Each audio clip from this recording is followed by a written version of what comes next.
Okay, this video is about the Dr. John McDougall book. Here's the book right here that I wrote. It's called John McDougall, the Doctor Who Fought for You, the Greatest Doctor Who Ever Lived. And so that was the first reason I wrote it, as a tribute to Dr. John McDougall. And he is the best doctor who ever lived. He cured more patients than anyone else. You know, Kempner, of course, cured a lot of patients in his clinic setting, but Dr. McDougall, in addition to his clinic setting, also has his online videos, his telehealth and whatnot.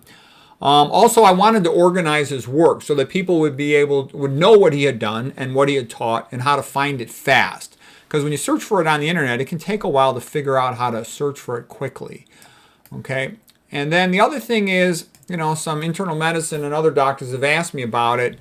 They're like, how do you debate the vegan diet with people that have conflicting opinions? You know, the low carb, paleo, keto, carnivore types and the Mediterranean types.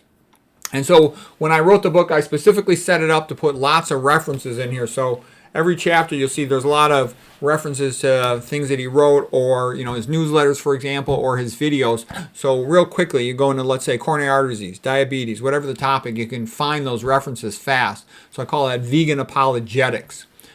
And the next thing was, you know, I wanted to learn what he knew. He was the greatest doctor in the world who cured more patients than anyone else. So I want to become the greatest doctor in the world. So I wanted to know all of his work. So I read like 6 of his books, and I also went through all of his videos that I could go through from his YouTube channel. I went through all of his newsletters at his drmcdougall.com website. And, you know, I summarized it in the book, but I wanted to learn it for myself. So that was the reason for the whole process. And if you look, I made videos about, I'm about halfway through the book. I'm making videos on the different chapters and section on it. So I hope that's helpful.